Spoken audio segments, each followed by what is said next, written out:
Nation will be focused all this week as Republicans prepare to nominate Donald Trump to the highest office in the land. Hello and welcome to this special 2-hour edition of Justice. I'm Judge Jeanine Pirro, live from Cleveland, Ohio. Thanks for being with us. Now, it won't formally start until Monday, but the convention hall is ready, and the big names are already pouring into town. This week, Donald Trump will accept the Republican nomination for President of the United States right here in Cleveland. And today, Mr. Trump ended the speculation about who will join him on that road to the White House. Here are some of the highlights of Trump's announcement naming Indiana Governor Mike Pence as his running mate. I found the leader who will help us deliver a safe society and a prosperous, really prosperous society for all Americans. Indiana Governor Mike Pence was my first choice. Mike Pence is a man of honor, character, and honesty. We know that. Hillary Clinton is the embodiment of corruption. She's a corrupt person. What a difference between crooked Hillary Clinton and Mike Pence. Mike Pence will never be afraid to speak the name of our enemy. Radical Islam, radical Islamic terrorism. I thank Donald Trump for the confidence you've placed in us. And I accept your invitation to run and serve as Vice President of the United States of America. Americans can choose a leader who will fight to make America safe and prosperous again and bring real change, or we can elect someone who literally personifies the failed establishment in Washington, D.C. 7.5 years of Barack Obama and Hillary Clinton's policies have weakened America's place in the world and stifled our nation's economy. Terrorist attacks at home and abroad, the grim and heartbreaking scenes from France just a few short days ago, the attempted coup in Turkey all attest to a world spinning apart. For the sake of our security, for the sake of our prosperity, for the sake of a Supreme Court that will never turn its back on our God-given liberties, let's come together as a party and a people and a movement to make America great again, and that day begins when Donald Trump becomes the 45th President of the United States of America. Joining me now by phone, Eric Trump, Executive Vice President at the Trump Organization and son of soon-to-be Republican nominee for President Donald Trump. Good evening, Eric. Judge, how are you? I am well. How are you guys feeling today? It was an amazing day. I mean, it was an amazing day. The governor, Mike Pence, he's such a wonderful guy. I've gotten to know him. We spent a lot of time together this week, and he's an amazing guy, and he's going to do such a great job on this campaign. And I don't think my father could have a better person by his side. You know, Eric, he is a favorite among conservatives and Republican Party insiders. But at the same time, Mike Pence is not from a swing state. And initially endorsed Ted Cruz, although to be fair, at the same time, he gave your dad incredible kudos. What does he actually bring to the ticket? You know, for the last 6 months, I've been saying to people that my father wasn't going to pick somebody who was just going to carry a state for him. He was going to pick somebody who was immensely competent to represent the people of our country, that quite frankly haven't been represented well at all by our politicians. And, if you look at Indiana, it's got a AAA bond rating, one of the best of any state in the nation. They had one of the largest tax decreases of any state in the country. In fact, under Pence, taxes went down every single year he was governor of the state. They added 186,000 jobs to the state. They have one of the lowest unemployments in the state. So when he went in, there was close to 9% unemployment. Now it's under 4%.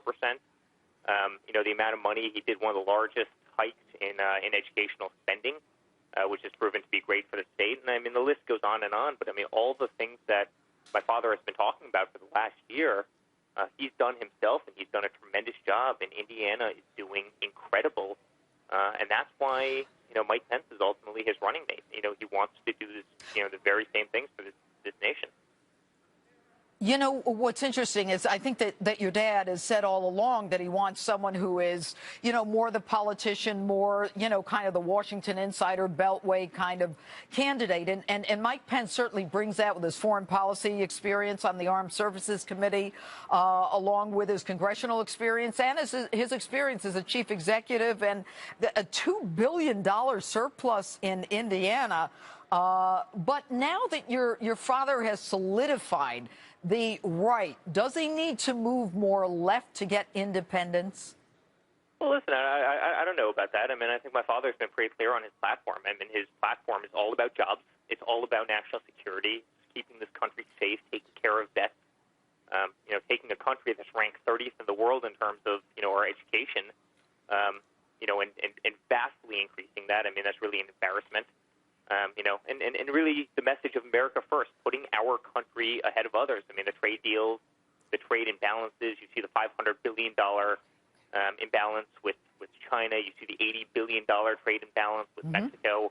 You know, he wants to have great trade deals, and that's his platform. I mean, he's been very, very clear about it, and that's his platform. So I don't think he's altering. You know, a lot of people, Eric, are sorry. Go ahead.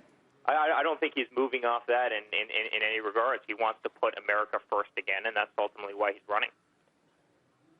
You know, a lot of people are saying that, you know, his temperament, Mike Pence's temperament, and, you know, his tone is very even keel and provides a great balance. But I want you to listen to what Senator Elizabeth Warren tweeted today, talking about, I think we have that, you know, that they're a perfect match, two small, insecure men. I mean, is this woman now going to be the pit bull for the Hillary Clinton campaign? Listen, one thing I can tell you about Mike Pence is he's not insecure. He is a United States Marine. He's an incredibly tough guy, and he's a great guy, too. I mean, you can sit down with somebody at a table, and you can instantly know if they're a quality person. I can tell you he is a quality person. His wife is a quality person. I mean, they are really amazing, amazing people. You know, I think she's got her own problems, and, yeah, she'll probably be the pit bull for Hillary, and, you know, I think probably Hillary needs that. But, I mean, there is no better person to be on this ticket. I mean, he's a truly quality man, and my father's a quality man. I mean, he's the greatest. He's doing this for all the right reasons. I mean, he's doing this to solve the problems that politicians like Hillary Clinton created, and, you know, that's exactly why he's running. Quickly before we go, I mean, I'm very excited. We're here in Cleveland. What can we expect at the Trump convention? Well, it's going to be great. It's going to be great. I'm speaking, Ivanka's speaking, Gahn's speaking, Melania's speaking, as you know. There's a lot of, you know, private sector people speaking. I mean, the list has been incredible. And, you know, I mean, the amount of people that were calling our family, can we please speak at the convention? Can we please speak? And these are big, big names. You know, we've got an amazing convention lined up. It's going to be entertaining. It's going to be different. It's going to be very, you know, there's going to be a lot of audio visual, and there's going to be a lot of technology incorporated into it. I mean, it's really going to be fantastic. And listen, I think there's also going to be a lot of heart in there. I mean, here I am, you know, I'm going to speak about my father and the man he is and the father he's been to me, and Ivanka and Don will do the same thing. And it's going to be an amazing convention, Judge. All right, Eric, we're looking forward to it. Cleveland is very excited, I can tell you that. Eric Trump, thanks so much. Can't wait to get there. All right, and my next guest is livid over President Obama's reaction to the latest horrific terror attack in Nice, France. Take a listen to this. I'm done trying to convince our president to actually define this enemy. We know what it is. It's radical Islamic terrorism. They are vicious. They're barbaric. They are on the march. If you, and I'm sorry, I'm on a roll here because I'm so just pissed. Joining me now here in Cleveland, the former Defense Intelligence Agency director under President Obama, Lieutenant General Michael Flynn. General, good to have you here. Thanks so much. You were angry. A lot of us were angry. Yeah. What do we need to do to fight this? Yeah, well, and I'll tell you, I'm less angry and I'm more resolved that we must beat these guys. There are so many things that we're not doing, and probably the principal thing, and I've been talking about this for a long time, we have to discredit this ideology, but we have to get the Muslim world and these leaders in the Muslim world, and frankly, the leadership, and I put that in quotes, in Iran, to step up and be counted and say, hey, we have a disease inside of our ideology. But they haven't done it so far. Because why? We haven't asked them, because we haven't put any demands on them. We have used this soft power approach with a very very weak strategic or very weak strategy. It's very narrowly focused. So what are you saying? We need the carrot and the stick? Yeah, we need a much bigger approach to what we're doing, a much bigger stick.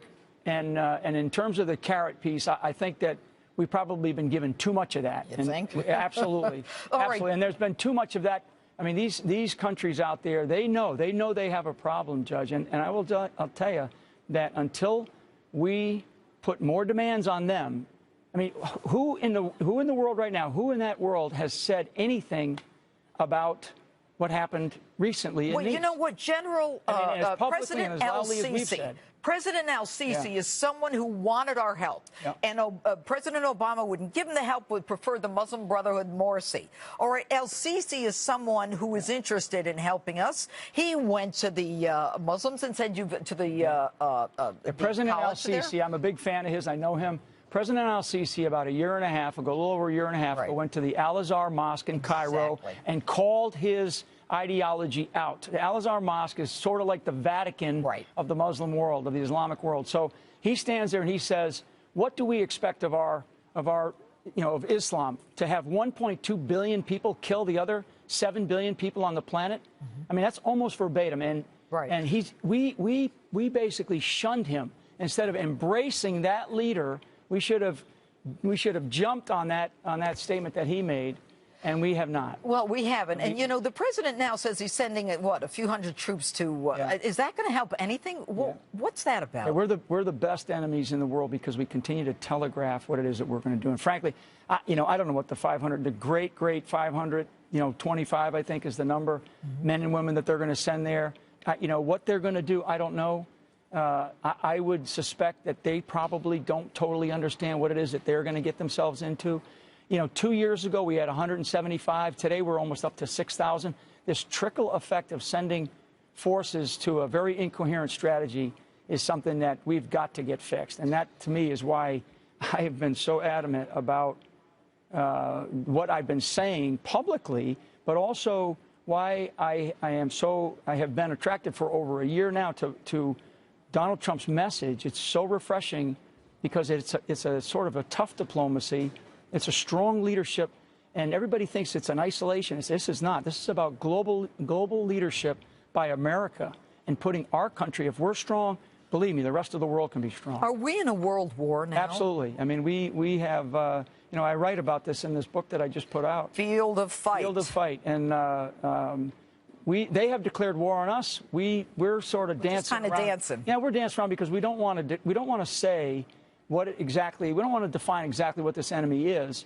And in our government, people aren't even allowed to say radical Islam.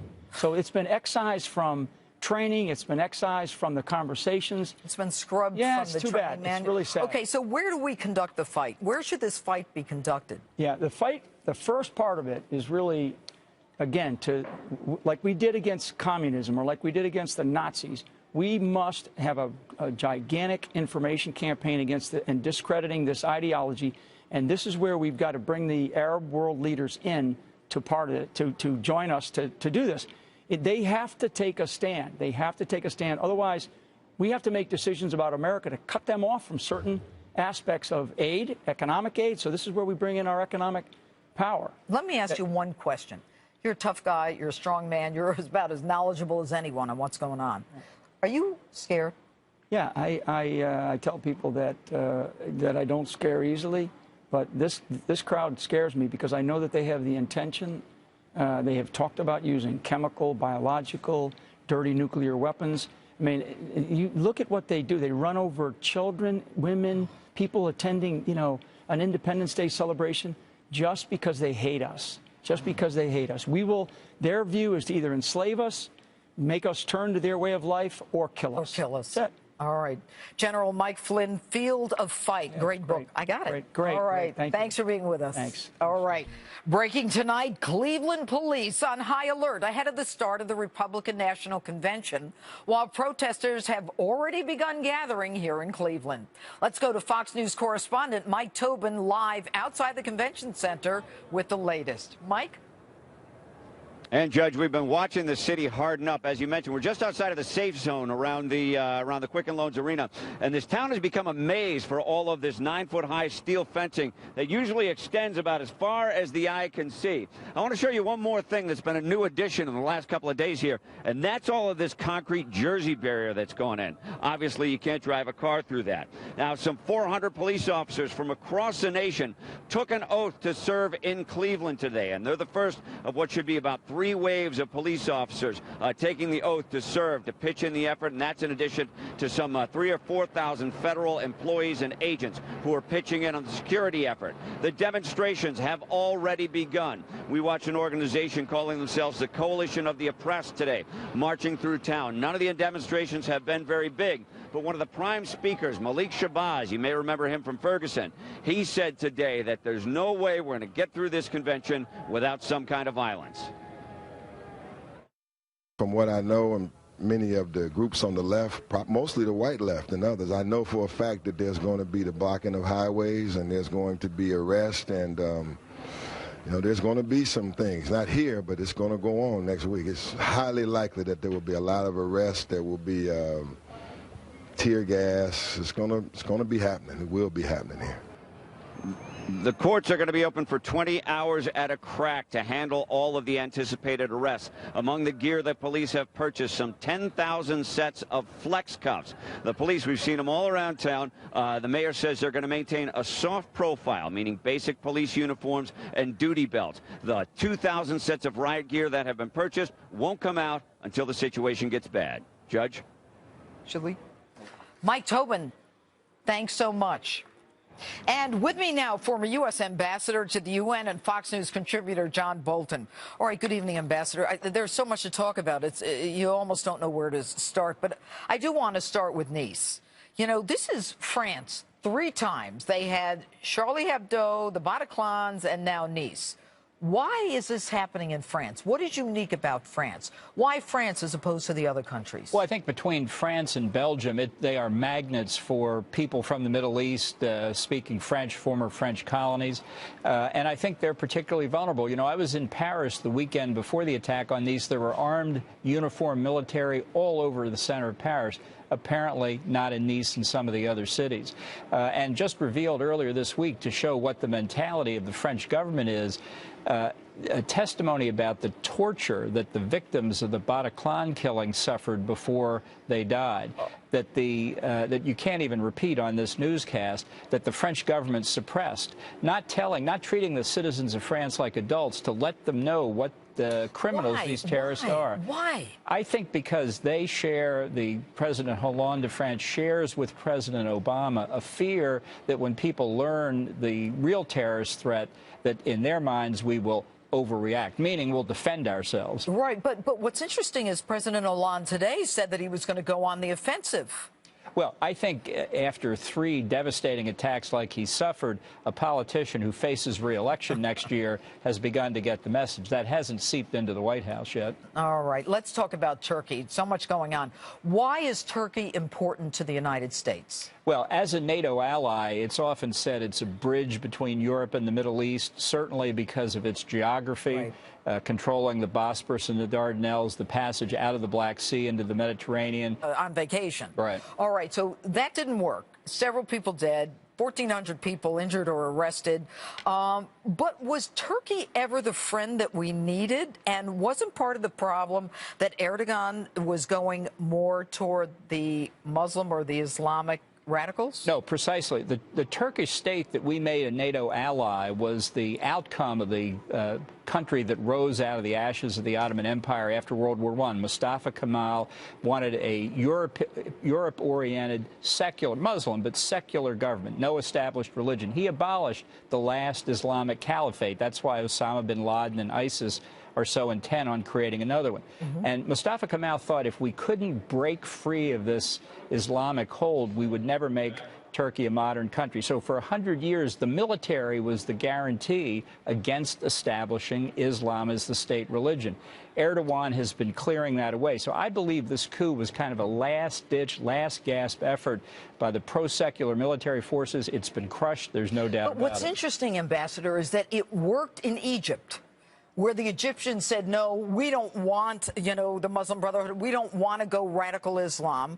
But the same thing, the military coup didn't work in Turkey. It's a very important comparison, because for the past 10 years or more, Erdogan has been systematically purging the upper reaches of the Turkish military of pro-secular generals and admirals. He's put in personal loyalists and Islamicists. He's done one other thing. He's been purging the judiciary, which was kind of a co-guarantor of the secular nature of the state. And I'll just give you a small example. Today in New York, the UN Security Council was considering a presidential statement, it's called, by the President of the Security Council supporting the Erdogan government, blocked by Egypt, which said you cannot say that the Erdogan government is democratic. So the El-Sisi government in Egypt, is picking up exactly on your point, sees what's happening. I think this is a very disturbing moment for the United States. It could mean the loss of Turkey as an ally. I think Erdogan will use the failed coup now as an excuse to crack down. He's arrested thousands of people already. Power was turned off at an important U.S. air base in Turkey. What about our base? Is that... That was our base. Our exactly, base. Yeah. Now, Erdogan is also demanding, in effect, the extradition of that cleric in Pennsylvania. Yeah. We're running up against a break here, but is that going to happen? Well, we need to know whether, in fact, Gulen did have any involvement in this. We have U.S. laws against that sort of thing. Sure. But on the other hand, I think if he's extradited, he'll never see the light of day again. So we have to be very careful about bowing to Erdogan's demand here. Well, he certainly is going to be acting quite differently now. He doesn't need to be as moderate as he was. It's very disturbing. You can't really calculate just how bad this is at the moment. This is bad. All right. Ambassador Bolton, thank you so much. Glad to be with you. All right. And we're live in Cleveland straight through until 11 o'clock tonight. My political panel is standing by to handicap the race and how what happens here over the next few days could change the landscape. Don't go. Cleveland, a big day today for the GOP ticket as Donald Trump and his VP pick, Mike Pence, appeared together today for the first time.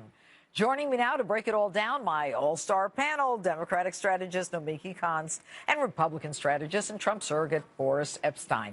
All right, guys, I don't think I even have to ask you this. I'll start with you, Nomiki. Good pick? I mean, if you're Republican, maybe. I think he's red meat for the Democrats, just because he represents a lot of the social issues that Republicans were fighting for 2 decades ago. And I think the Republican Party has been trying very hard to be more inclusive, more fair-minded, more 21st century. And you have a man who doesn't believe that smoking kills. You have a man who thinks that volcanoes cause global warming. Where do you pick these facts up from? Well, he was in Congress. He was one of the biggest advocates Elizabeth Warren and Hillary Clinton. Okay, speaking of Elizabeth Warren, look, Elizabeth Warren comes out and says there are 2 small, insecure, weak men who use hate and fear to divide the country. I mean, she doesn't sound too sweet herself, does she? She's an unhinged liar, right? So she's an unhinged liar. Complete unhinged liar. Can I tell you something, folks? Just to the viewers, this is going to be a campaign like we've never seen before. But go ahead, Boris. Unhinged liar. Pence is somebody who, when he came in, unemployment in Indiana was at over 8%, now under 5%. 150,000 jobs created. You don't even have to give me numbers. Years. The guy's got a $2 billion surplus.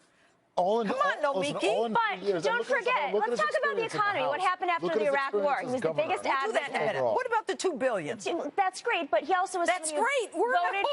He voted for the Iraq War. He was the biggest proponent for the Iraq War, for the weapons of mass destruction. So did Hillary Clinton. She wasn't a proponent. Don't even go there. Nomiki is not a Hillary Clinton supporter yet, or is she? Nobody knows. Yeah. So it's tough to ask a Bernie person about Hillary Clinton. Okay.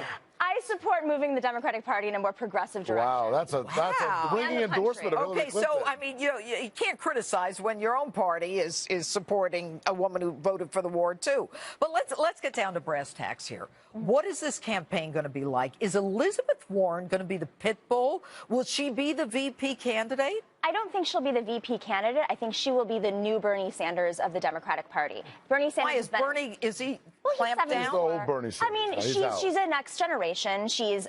She's going to be a progressive. Let her finish. Yeah, would you stop it? What are you, like 85? Just asking. How do you like it? It doesn't sound like she's 25 and he's 74. They seem No, about but the same. Elizabeth Is she the Warren, pit bull? she's a pit bull. I think that she's going to be taking the progressive message out there to our base that Hillary Clinton can't, while she's trying to attract a more moderate, even conservative base by showing up on shows on Fox News, talking about things like radical jihadism. Right, that's very interesting. It's a very good point. Let's talk about the world today. Coup in Turkey, attempted coup, it failed. The world's a mess. Can we blame Hillary for this? Absolutely. When Hillary came in, under her watch, ISIS has been born. The Middle East has blown up under her watch. Our relations with China and Russia have gotten worse. Our standing in the world, and more importantly, our safety in the world, has gotten much weaker since she was Secretary of State, since she became Secretary of State. She doesn't have a leg to stand on. Well, what I have to say about that is you can't blame what happened in Turkey on Hillary Clinton. You can't blame everything in the world on Hillary Clinton. What I want to know is what Trump is going to do. Can we blame Benghazi on her? You can blame a security situation, the fact that the State Department probably had some security measures that they need to work on, communication systems. But she ran the State Department. She did, but those are institutional issues. You can't change the federal government. No, but she didn't meet the standards. There were no institutional issues. With that being said, and I worked in Libya, with that being said, I don't see what Donald Trump is going to do as a foreign. He doesn't know who foreign officials are. He doesn't know how countries. That is such an old. He didn't even know what Brexit was. No, but it's a very fair line of it. She was not saying Brexit was going to happen. He was asked while Brexit was happening what it was, and he didn't know. Absolutely, no. He said it was going to happen. He said they were going to leave the EU. But to be fair, all right, no one expects him to know about the world as she did, because she was privy to classified information that she just kind of threw all over the place. But that's another issue. But just like she doesn't know about real estate and building a business. All right. So, but my question is, she's already been there. And failed. Is it a better place? It is a better place, especially when you are in such difficult times. And she has relationships all over the world. She takes money from countries. But so does Donald Trump. Donald Trump sends real estate all over the country. She said that the foundation would not take money from any foreign governments. They've taken millions and millions, over $20 million. And then forgot to disclose it. And didn't disclose after we stayed 4 years of tax returns. But she was not running the foundation. She was running the State Department. Just her husband was running it. She was not running the foundation. She was running the State Department. I understand what you're trying to say. You want to criticize Hillary Clinton, but I still don't know what Donald Trump is going to do to solve all these problems. Donald Trump is going to revamp the immigration system in America. How is that going to solve Egypt? How's it going to solve Egypt? He's going to work with Egypt, make sure we don't just support people to overthrow leaders in Egypt, and then 5 years later, they're having a coup on their own. That's not us. No, not Egypt. Turkey is. What are you talking about? Turkey. How is Turkey, not Egypt. Egypt had a coup. Well, no, Egypt had a coup under the watch of Hillary Clinton. And you know what? They wanted our help. And under Hillary and Obama, they insisted on giving the Abrams tanks and the, what is it, the other planes to Morsi. But now Morsi's in jail. Egypt is a disaster. Syria is a disaster. Libya is a disaster. We have failed states. Turkey is now going red. What is Donald Trump going to do? Now we want to have Hillary Clinton, who has already failed as Secretary of State, be president. What he's going to do in Turkey? Let me ask you a question. Figure out who should be the leader. Would you not just blindly stand behind? Would you invest your money in a failed bank or try a new bank? That's a great question. Or what about a bank that has... First thing, I don't invest money in banks. I invest money in people. But the reality here is that you wouldn't invest your money in somebody who has absolutely no foreign policy experience, who shoots from the gun. What about Mike Pence? Mike Pence, who was the head of the Armed Services Committee, and well respected. Well respected within the Republican Party. It's not just that he voted for the Iraq War. He was the biggest proponent for the weapons of mass destruction. He was the mouthpiece. How is he bigger than everybody else? Everybody said yes. He was the number one mouthpiece. What was Harry Truman's foreign policy experience? What was Teddy Roosevelt's foreign policy experience? We've had a lot of presidents who've been unbelievably successful who haven't been secretaries of state before. That's not a prerequisite. And being a failed secretary of state should be a disqualifier to be president. If you failed as secretary of state, you should not be allowed to be president, especially if while secretary of state, if you fail at business, you should be allowed. If while Secretary of State, fail a business, he set this country up to be hurt through your emails. All right. We all know about that. Boris Nomiki here with me in Cleveland, still fighting as we go away. Thanks, and we'll see you back in the next hour. That's in a couple minutes. Why in the next hour? Are conservatives ready to rally behind the nominee here in Cleveland this week? GOPAC Chair David Avella is here to talk about it. And next, convention bumps, swing states. I'm talking about all race shaping up between Donald Trump and Hillary Clinton, especially in many of the vital swing states. Joining me now to break it all down, Republican pollster Lee Carter. All right, Lee, let me start, before I get into the swing states.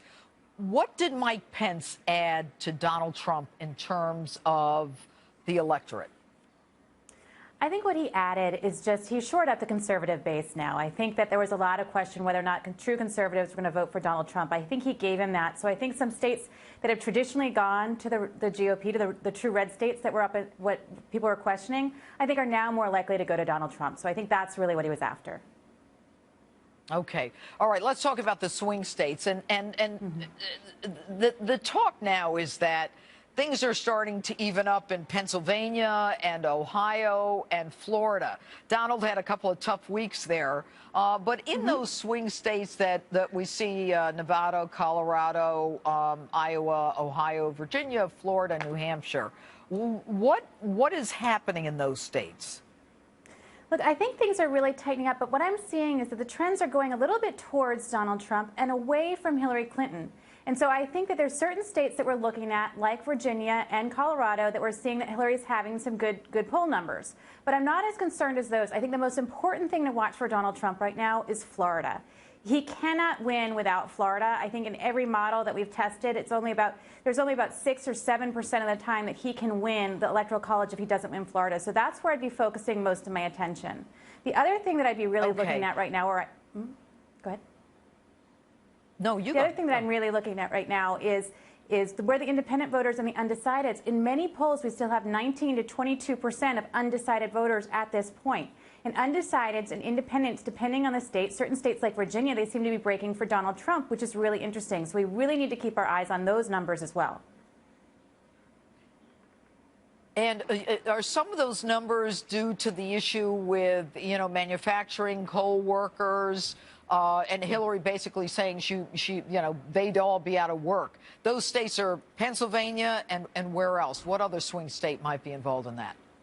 I think Ohio is also going to be a big state where jobs are an issue. I think if you look at Kentucky, if you look at the Rust Belt and you look in the Midwest, you're going to see a lot of states that are going to be, their primary concern is the economy and jobs. And that's where Donald Trump does very, very well. And Hillary Clinton should be very concerned because whether or not a lot of people are talking about how tech folks aren't going for Donald Trump and tech is where jobs are coming from, well, we need to bring jobs back here and we need to find ways to do that. And Donald Trump is speaking to that. And he's bringing those people to his side. And we're seeing that those polling numbers where people are most concerned about jobs and the economy do go to Donald Trump.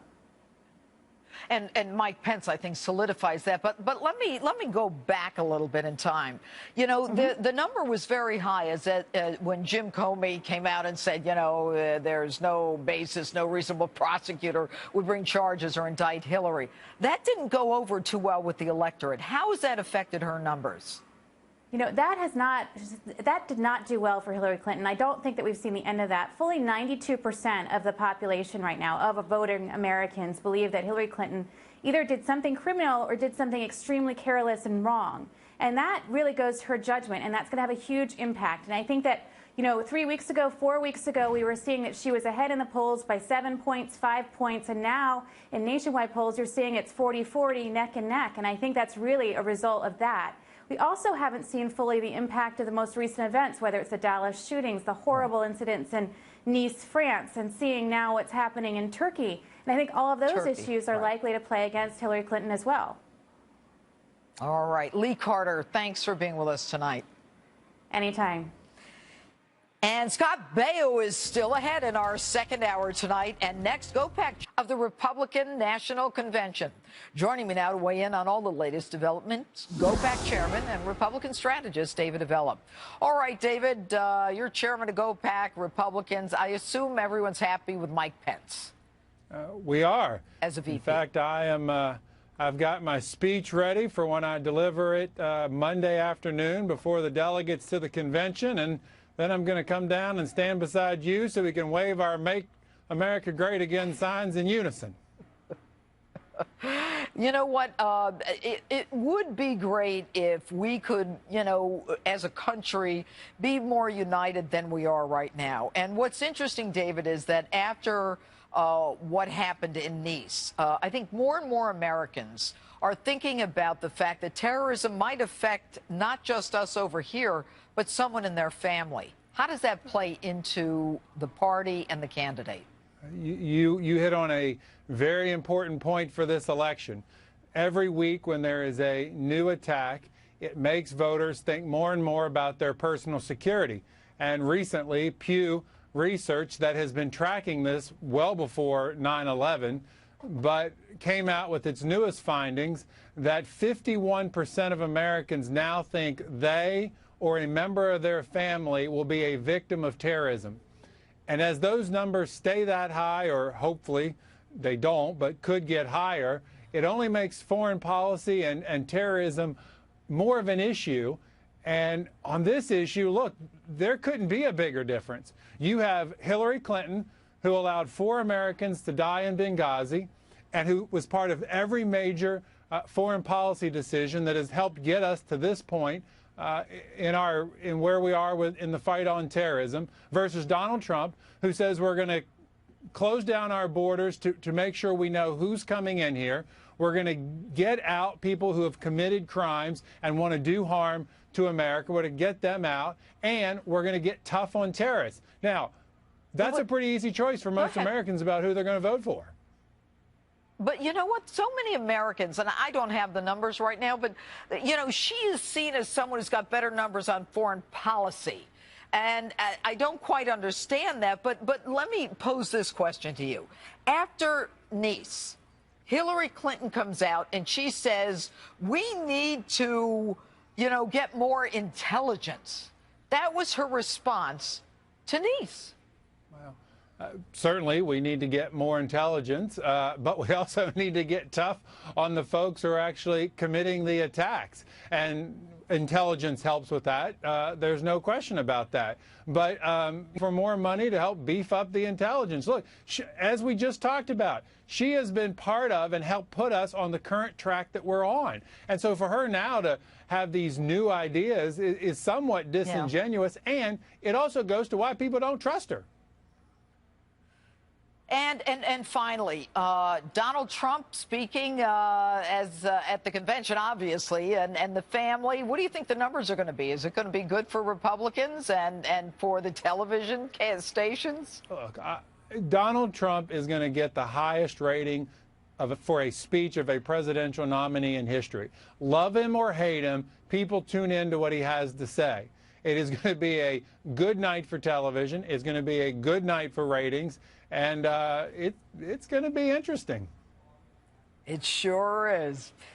Thank you, David. And that's it for this first hour of our special 2-hour edition of Justice. But don't even think about going anywhere. Sebastian Gorka, Scott Baio, Sheriff David Clark, just some of the names on deck for a big old party to nominate Donald Trump as his choice for president. Hello and welcome to the second hour of this special edition of Justice, live from Cleveland. I'm Judge Jeanine Pirro. Thanks for being with us. As Donald Trump prepares to accept the Republican nomination for president here, the issue of foreign policy and protecting America's borders is front and center. Another attack in France only has America more on edge as we prepare the person who will try to keep us safe.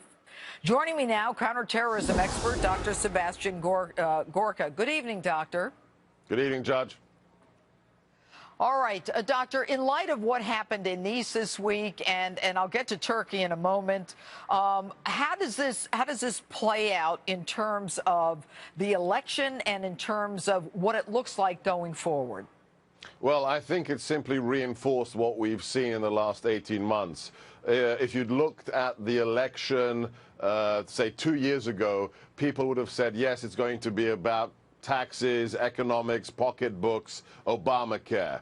That's all gone. That's ancient history. November, I think, is going to be unequivocally about national security. The average American sees what's happened. It's even difficult to remember the list. We've had 2 Paris attacks, Brussels, This, Doctor, do you think, as you ticked off those names, do you think that Americans are going to start to become desensitized, like, oh, it's another attack, I don't know, it happened somewhere?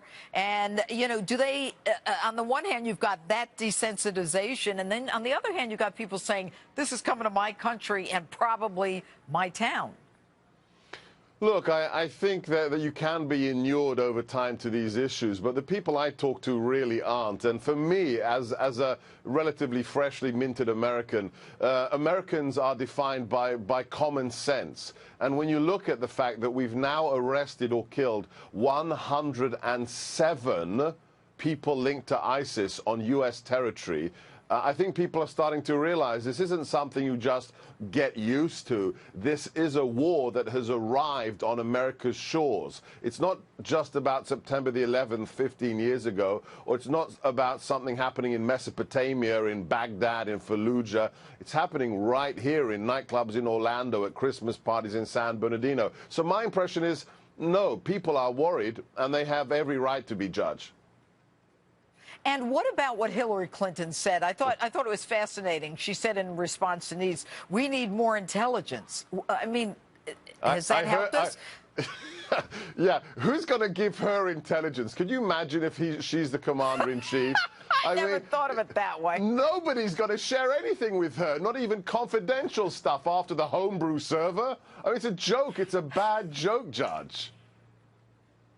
I didn't think of it in those terms, but you know she's running, and I just had a panel here that's coming back, and they're like, she's got foreign policy experience. Oh, bogus. What's your response to that? Oh, my gosh. What is her foreign policy experience? Pick one significant issue in the last 7 years when she was inside the cabinet, when she was responsible for foreign policy, whether it's the Russia reset, whether it's the Iran deal, whether it's pulling troops out of Iraq that helps create ISIS. She was a disaster. I don't get it how Democrats think because you hold office, that means you're qualified. You could be a disastrous cabinet member. Just because you were nominated and approved as a cabinet member doesn't mean you know anything. I mean, the history is littered with people who don't know anything about what they're doing, but they simply were politically appointed. So everything she touched burst into flames, Judge. Well, let's just final point. Let's just talk about Turkey for a moment. You know, most Americans, if they even noticed what was going on, are going to say, well, there was an attempted coup. The president was out of the country, Erdogan. He came back. Everything was cool. What is the significance of Turkey? Oh, very big.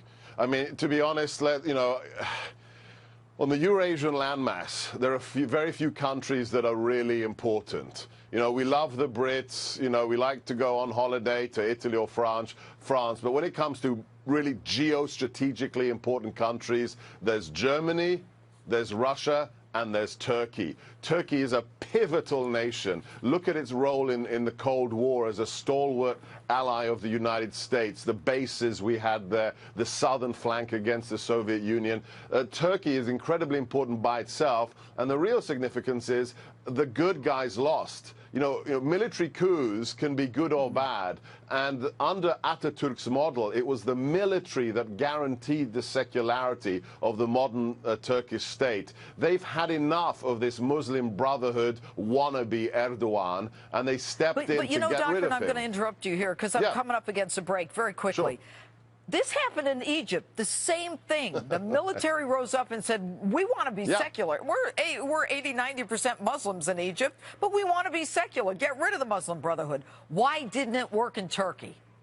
You know why? Because Erdogan has gutted the military. He arrested and put in prison the former chairman of the Joint Chiefs in Turkey on a trumped-up terrorism charge. He's basically gutted the best of the best, and as a result, they're lacking the adequate leadership to be successful in taking down the Islamists and Erdogan himself. All right. Dr. Sebastian Gorka, always good to get your take on things. Thanks so much. Thanks, Judge. And with the national security of our country at stake and the world a volatile hotbed of terror, choosing the right future leader of America is vital. But how can Donald Trump win the key states he needs to take the White House? With me now, chairman of the New York State Trump campaign, Carl Paladino, and also my friend. How are you, Carl? Very good, Judge. All right, Carl, look, Donald Trump has said that he can take New York. Now, a Republican has not taken New York since 1980, 1984 in the race for president, and that was Ronald Reagan. How can Donald Trump take New York? I don't think, from my perspective right now, the people of the state of New York are viewing this not as an election, but as the Second American Revolution. What we're witnessing today, we're going to be talking to our kids about 15 years from now and our grandchildren. This is a major upheaval in American politics that's taking place. And those that are on the Trump bus are very, very committed. They are committed. I mean, we saw it in the rallies that we ran across the state in the primary. You're looking at people who they're looking for somebody to give them some real answers instead of this phony aristocracy we have in Washington, D.C. that has so controlled us and so manipulated our lives. But isn't New York State, Carl, kind of like, you know, the country? It's almost like New York State is, New York City is more Democrat, and upstate is like more like the, you know, the heartland. We're running very strong in Staten Island. We're running super strong in Long Island. The island is that's the blue white collar working man. Same thing in the Hudson Valley. Same thing generally across upstate New York. They're fed up with the progressive movement. They're fed up with guys like Andrew Cuomo, okay, and Obama, who have done little for our economy. Okay, they're stuck. But nevertheless, the tuition bills are going up.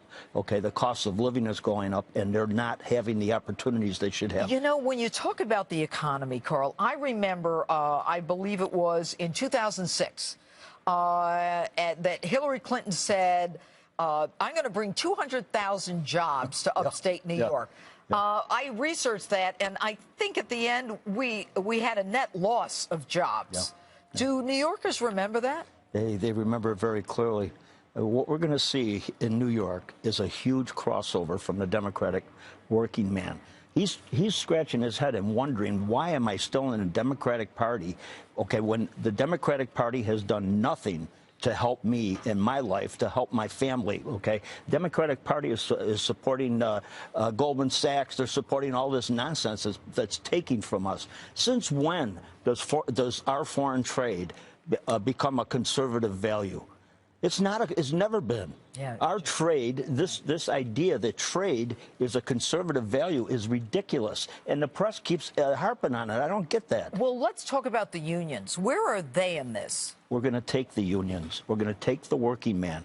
We're going to take the Teamsters. We're going to take the auto workers. All right, they're going to move over to Trump because he is going to instill in them the opportunity for jobs, which is all that's their future. They want jobs in New York for their kids. They don't want to have to relocate someplace else. They want them in New York, and the Democrats have done nothing for that. We're going to run really, not only with crossovers, but new voters we're going to bring out in upstate, the Hudson Valley, and Long Island, okay, that's going to overwhelm the progressives in New York City. And finally, you know, Donald Trump has worked with the unions in New York City. He does a tremendous amount of building in New York City.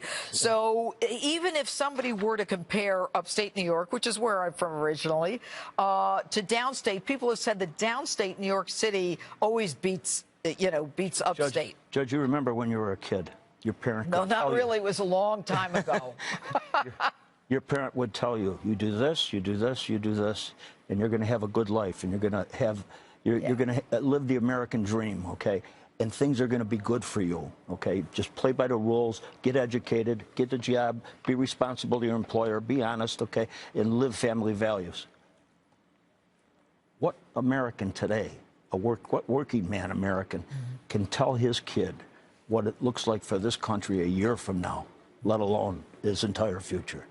We can't define it. Don't you think that this all comes down to getting the vote out? Oh, you're absolutely right. And that's the centerpiece of our campaign is going to be advocacy by the people that are committed. We're going to get them informed. We're going to teach them how to connect the dots and go out and argue for us. It's really grassroots. All right. Carl Paladino, good to have you on Justice. Oh, thank you, Jeff. All right. And he endorsed Donald Trump on Justice, and since then, he's become one of the darlings of the Republican Party. Scott Baio joins me live next to talk about his speaking role at this week's convention. And later... Yeah, where's the line? Use his imagination. Right. Yeah? That's the line. Yeah, that's the line. Will you stay on your side? I will. He can try all he wants. No one stops me from serving up some street justice. Tonight, we're asking about Hillary Clinton and whether she should have been indicted. Justice, live from Cleveland, rolls on Trump this coming week. Joining me now is one of those speakers, actor and Donald Trump supporter, Scott Baio. Hello, Scott. Judge, always good to see you. Always good to have you on the show. Now, thank you. Since you were on my show and you announced that you supported Donald Trump, you pretty much shocked everybody. How has your life changed since then, Scott? Quite honestly, it's been fantastic, Judge, because it started with you, and from that I've gotten so much time to talk about Donald Trump, a man that I believe in, and I've done I don't know how many interviews and radio and print and things like that, and I'm actually I was at a fundraiser for Mr. Trump the other night with my wife. And he invited me to speak at the convention, which was completely unexpected and out of left field. I mean, he'd given a speech and he was walking out, and I looked at him. I said, "Mr. Trump," Scott Baio goes, "Oh my God, and he said to me, "Did you want to speak?" And I went, "Here?" And he goes, "No, at the convention." I went, okay." And he said, "Well, come with me." And we went inside the house where the fundraiser was, and it was just, I wish, Judge, I wish that people could meet Donald Trump. I really do. He's such a regular guy. And every time I've been with him and talked to him, he's a guy. He's just a guy who is very successful. And that's one of the things that I hope will connect with millions of Americans. The first time that you met Donald was when Justice was doing some interviews with you at the Trump Tower. What was your first impression of him? My first impression of Donald Trump was that, first of all, he's a big man. He's physically big. And he has tons of charisma and presence. And he sort of overtakes the room. He's an imposing figure, but a gentleman. And I mean, I remember when he walked in, he looked at me, he turned and looked at you and went right over to you and gave you a big hug. And then he turned to me, he said, "Scott Baio, I want to thank you for everything you're doing for me." I was like, "Okay, I just want you to win, sir. I'm doing it out of from my heart." But the first impression of him was that. But I tell you what, he has a gift. I was watching him the other night when giving the speech at this house in L.A. He has an amazing ability to be relaxed in those moments when he's speaking, and not only that, he takes in the entire room and sees everything. It doesn't affect what he's saying unless he stops and comments to somebody. But he takes in everything and he looks around, and I can see him sort of getting a gauge of what's happening, and then he just rolls along. It's an amazing thing to watch because it's not easy. All right, what are you you're gonna be speaking Monday night at the convention? Monday night around 8 o'clock. Yeah. Okay. You want to give us? I'm not going to tell you. I'm not going to tell you what I'm talking about because I don't know exactly what it is that I'm talking about. I've just spoke with one of the speechwriters there, and we put together some ideas. And I tell you what, though, I'm a little nervous. I've never done anything like this before. I'm excited as all get out, but it's going to be an amazing, amazing experience. I just don't know where to put it in my list of things that have made my life great. And I'm sure it's going to be right at the, one of the things at the top. Well, one of the things, I mean, I don't know how many people are expected, but Monday night, 8 o'clock is prime time. That's number one. But you're an actor. I mean, you're accustomed to big audiences and public speaking. I guess just the topic is different, and I suspect it'll be from the heart. Yeah, it'll be from the heart, but being an actor, you're usually with somebody else. And to go up on a stage, like I'm talking to you now, and it's easy. But to go up on a stage and just talk to people for a lot of actors is a little unsettling, a little awkward. But I'll deal with it. I'm not uncomfortable being on a stage, but so we'll see what happens. It's going to be great. It's going to be great, whatever it is. I don't care. I'm just excited. Well, you know what? We are all excited for you here on Justice, Scott. And thank you. Wait, real quick. What did you think? Your daughter? I'm bringing my wife. My daughter is staying here. Judge, what did you think of Mike Pence today? What did I think? Well, I thought, he was a great unifier for Donald Trump. I like his temperament. I like his tone. I think that he is a serious guy, and this is the first time I've answered a question that a guest has asked me. It's only because we love you, Scott Baio, but let me tell you this. America's looking forward to listening to you on Monday night. Thanks so much for being with us on Justice Tonight. Good to see you. Good to see you, Scott. And another speaker at the convention, Sheriff David Clarke, is still ahead tonight. But my political panel joins me next as Justice rolls out. Trump choosing Indiana Governor Mike Pence as his running mate. Now, on to the convention, and back with me, my all-star panel, Democratic strategist Nomiki Konsta, Republican strategist, Trump surrogate Boris Epshteyn. All right, guys, did you continue the fight for the last 40 minutes? Oh, yeah, we put the boxing gloves on. It was really great. Except Boris wants me to fan him after he boxes. I said some bad things about Elizabeth Warren. It was wonderful. Well, we're not going to revisit Elizabeth Warren, but, I just had Scott Baio on, and, he's going to be talking at the convention, and the Republicans normally have, the officials and this and that. We're kind of like almost leaning Democrat in terms of the celebrity, a little fun. What do you think of Scott? I think it's great. It's great to have fun. It's great to excite the viewers and excite voters, and that's what Donald Trump is doing, right? There's a reason that he brought out more voters than ever in the history of the GOP primaries, and he's continuing to do that. We need a showman, and people like that, and also, but he's somebody who also has strong positions, strong ideals, and combining that is why he's going to win in November. Nomiki, I was touched when Scott was saying, I'm nervous. I think everybody could relate to that. I mean, he's a great guy. I'm nervous right now. No, you're not. No, because I'm after Scott Baio, who was my childhood crush. Is that right? So if are you going to be here Monday night? I will. Oh boy, oh boy. Nomiki needs this to get woman gets around. I mean, she was in Libya a couple years ago. And Scott Baio is the one that does this to me. Okay. There's a lot going on. All right, let's talk about the swing states. Right. All right. Now, I had Carl Palladino on talking about New York. Clearly not a swing state, always in the blue column in a presidential race for the last 30-some years.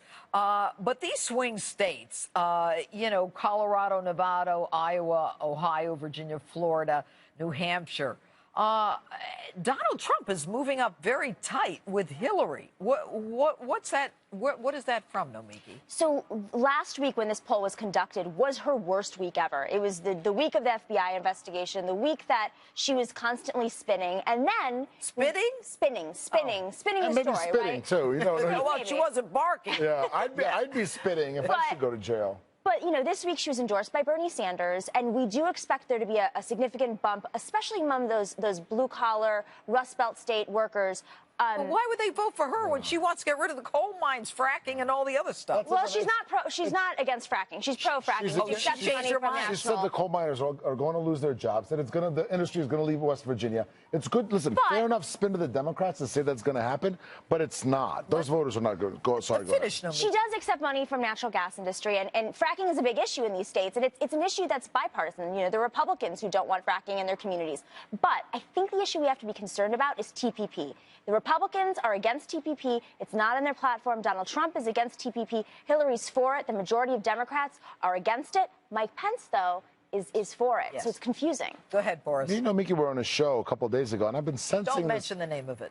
No, I'm not. It was on the same. It was on one of the networks behind us, so it's fine. One of the networks right there, Fox Business, Fox News. Oh, so Fox. That's fine. It was in this family. It was in the family. So we're on Fox Business together, and I've been sensing the shift of Nomiki from a Bernie Sanders supporter to a Trump supporter. So I'll agree with a lot of what she's saying. Well, what about the TPP? It's a huge problem for the Trans-Pacific Partnership. Huge problem for Hillary Clinton. Over 45 times she spoke in favor of it, called it the gold standard. Then she sensed where the political winds were blowing, and now she's saying, well, it's not great in its current form. Everyone knows she's fibbing and lying. But you know what, Nomiki? I think that, honestly, the Bernie Sanders followers, and I'm not talking politics now, I think they value truth. And that's what they found so compelling about Bernie Sanders. It was his truthfulness, his clarity, his credibility, his honesty. Yeah, I mean, how do they segue to Hillary? I think that she's looking to get a slice of the 13 million voters that voted for him. Will some stay at home? Absolutely. Will some vote for Jill Stein or Gary Johnson? Absolutely. But for her to win, based on the numbers right now, fair, and for Donald Trump too. I mean, there's really not a lot of polling, but perhaps some of the Rust Belt, 20%. perhaps. Maybe if that polling's a little old. But, you know, the majority of these Bernie Sanders supporters, especially the ones under 45, 80% of those under 45 that voted for Bernie Sanders in the Democratic Party are progressive on social issues and economic policy. And I don't think that Donald Trump aligns with those issues. I would be the area for him to look at is the Rust Belt states. So Hillary used to be anti-gay marriage. She's bad on trade. Everybody evolves on that stuff. I think it's the Wall Street stuff. It's the money stuff. It's not letting out her speeches. You know, that's the stuff that bothers the millennials and the progressives. She does nothing. The point, she does nothing to attract herself to these voters, to the Bernie voters. Yes, will some of them hold their nose and vote for her? Will a majority? Yes. But if we get 20, 25, 30% of those voters, that's a huge step toward winning in November. And the polling shows that's what's going to happen. And so does that mean, Nomiki, that they're going to really focus on Mike Pence and how conservative he is to turn them off? I think so. I think you're absolutely right on this. He's had a war against women's rights. He fought Planned Parenthood. He's against global warming. He thinks that smoking back to smoking. I didn't hear that one. In 2000, he published a letter on his website saying that smoking doesn't kill people. It's in people's minds. 15 years ago, Hillary Clinton last 15 years ago. We've been going with that argument for a while. But one thing to keep in mind about the Bernie supporters is they're looking, it's a series of movements. There's several movements that fell under his campaign, and they're looking for where they can actually progress. And even though Hillary Clinton is a neoliberal and she's not our perfect candidate by any means, she's not a neo-fascist, and she'll at least open up the room. There's no neo-fascist in the race. I'm not even going to let it go there. That's a ridiculous statement. Now, you're not a spirited endorser of Hillary Clinton, and it's fair enough. Or Donald Trump. We'll see about that. Donald Trump is somebody who is a movement. And Bernie Sanders, you're right. He represented a movement. Now the only movement left is Donald Trump. People are going to get behind it. If in these swing states it's getting closer and closer, Donald Trump is going to come out of this convention with a bump. Sure.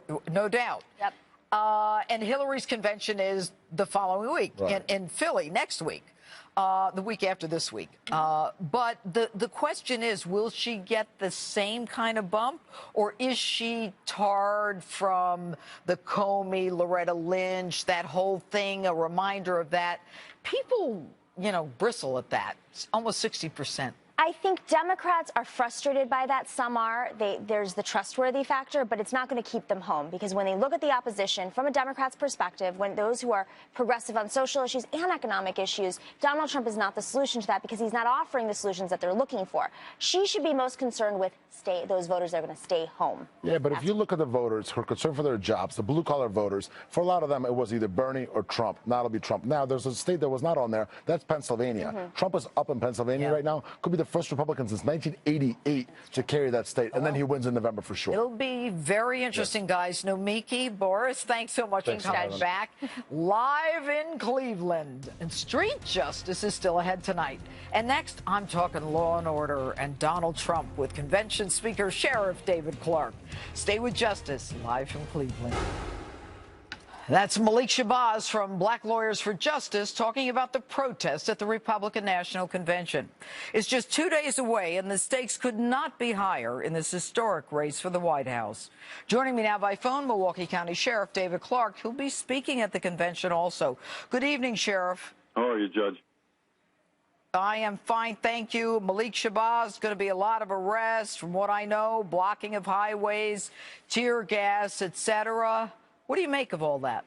Well, look, this is an important part of our democratic process, the selection of the next president of the United States, and this has to go on. So, you know, my wish is that the law enforcement in Cleveland, I'm sure they're prepared but that they put down an aggressive foot right away, right out of the gate, to draw the line, a very bright line as to what kind of behavior is not going to be tolerated.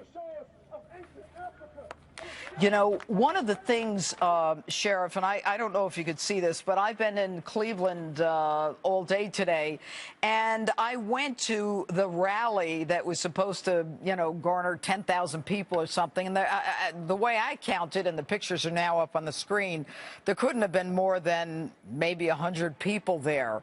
You know, are they talking a big game, or as some of these new Black Panthers are saying they're going to arm up and come to Cleveland? Do you think that's a possibility? I mean, we're in Ohio. Sure, and I would take that stuff seriously, and I would be prepared for it. I always say you hope for the best, but you prepare for the worst. But like I said, law enforcement and some of these agencies that I'm seeing across the United States are taking too soft an approach. That does not work. It didn't work in the 60s when we had this type of environment going on then. You got law enforcement officers hurt and killed. You got civilians, innocent civilians hurt and killed. It was a disaster to take this soft approach. You cannot play pussyfoot with these individuals.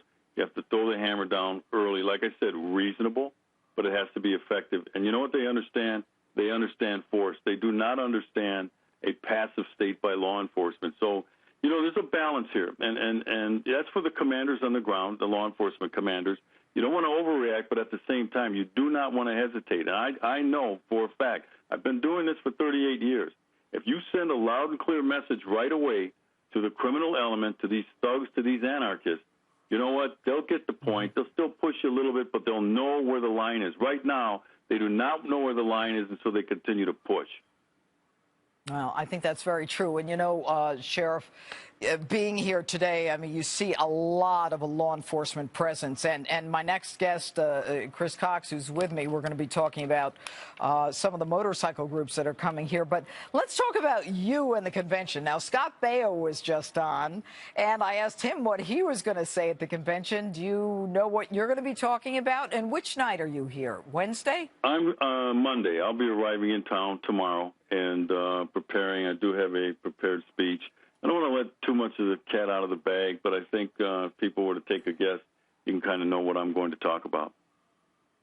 Well, I'll tell you, Sheriff, you're very articulate, very much looking forward to it. And finally, in terms of what happened in Dallas, makers have been cashing in on not giving law enforcement as much money because crime rates were down.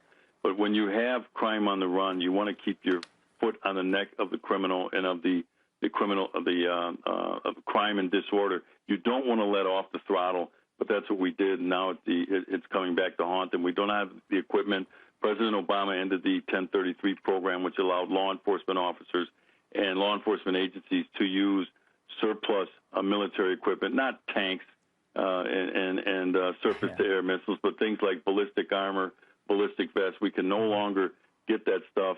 Now they have to go in and use their budgets, and their budgets are slim anyway, so we don't have the equipment as well. But something like what happened in Dallas, you really couldn't plan for that sort of ambush. But I'll tell you right now, people are starting to get it in terms of realizing that law enforcement officers, these agencies, crime fighting has to be invested in again if we're going to reverse this upward tick in crime, violence, and disorders, especially in our major urban centers. All right, Sheriff David Clarke, we look forward to seeing you in Cleveland. Thanks so much for being with us. Looking forward to getting there. Thank you, Judge. My next guest is the founder of Bikers for Trump and says that his group will help calm the protest and keep people safe in Cleveland this week. Chris Cox joins me now. All right. Hello, Chris. How are you? Good. Thanks, Judge, for having me. All right. So I'm walking around the streets of Cleveland today, and I see you in Cleveland on a bike, and it said Bikers for Trump. How'd you get involved in all this? Well, it just evolved. We started off last August and started taking the political temperature, if you will. Traveled around talking to different venues, and as I suspected, bikers were on board. And for these three reasons in this order. First, bikers want to see a commander-in-chief call it what it is. It's called radical radical Islam. It is one of the biggest threats not only to our country but the world. And as far as we are concerned, Barack Obama is the George Washington of ISIS, and we want to take the fight to them. And second, we like the idea of building a wall and vetting Syrian refugees. And because we like the idea of building a wall, it doesn't make us racist, it makes us patriots. Let me ask you this, Chris. Have you ever involved yourself in a presidential campaign to the extent that you are involving yourself now? And if not, why now? Not to this degree, but because now more than ever we need a change of leadership in Washington. We have to start from the top.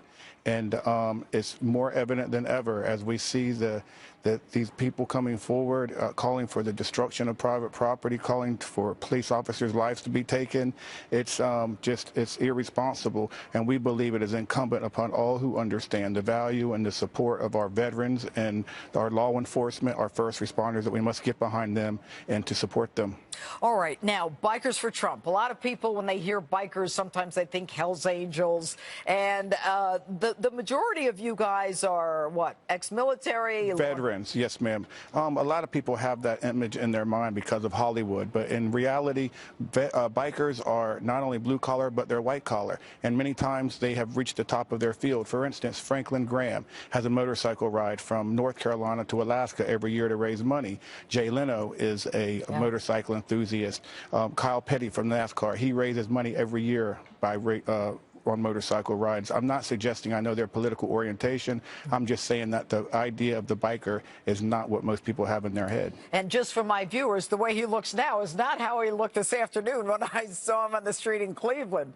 But how many guys, women bikers? Yes, ma'am. Lots of women bikers. Okay, but how many of you think are going to be here this week? You know, I'm hearing up to 10,000 guys could come in town. I'm expecting about 1,000, but until I see it, then I'll believe it. But just so you know, the Rolling Thunder, they have a ride every year in Washington, D.C., and we actually provided the endorsement from Rolling Thunder to Donald Trump at Memorial Day weekend, and we had over 600,000 motorcyclists. 600,000? Yes, ma'am. And it is a ride to bring attention to POWs, and veterans from around the country come together, and this is for one weekend. And so 600,000 bikers in one weekend, that's a drop in the bucket. I estimate there's probably 7 to 10 million bikers, and bikers are citizen crusaders from all walks of life, and they're very involved.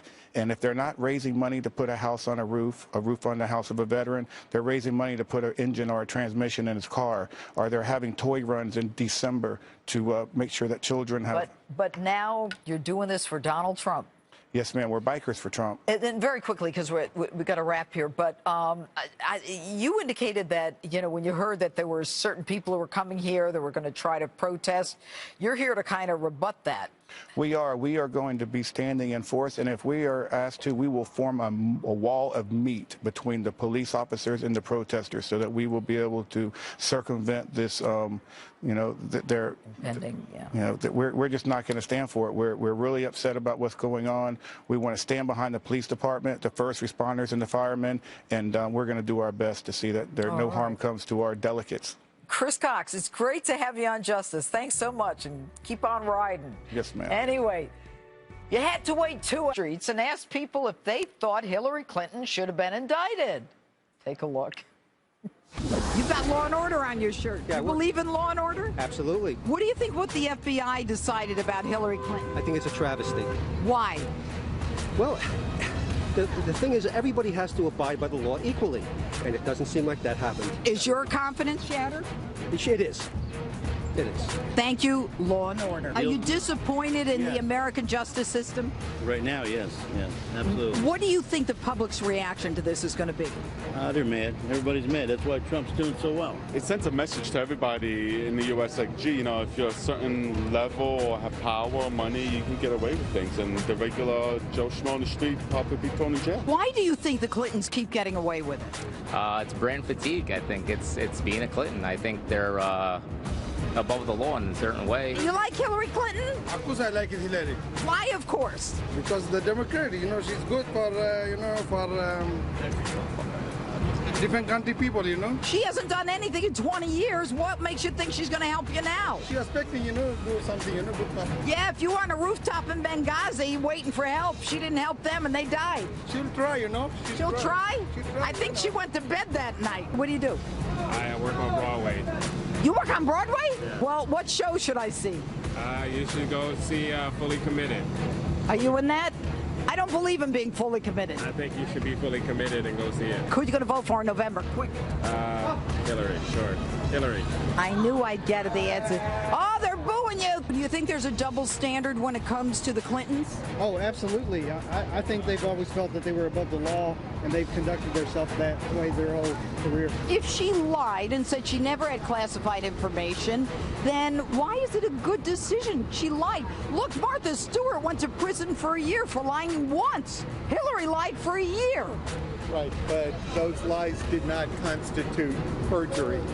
So, and politicians lie routinely, unfortunately. What does the Clinton name represent to you? Well, the 90s Clinton name represented something different than it means to me today. And today it means what? Today, now, it means that she has something to hide and that there are people that are willing to help her hide it. Should she be the President of the United States? Absolutely not.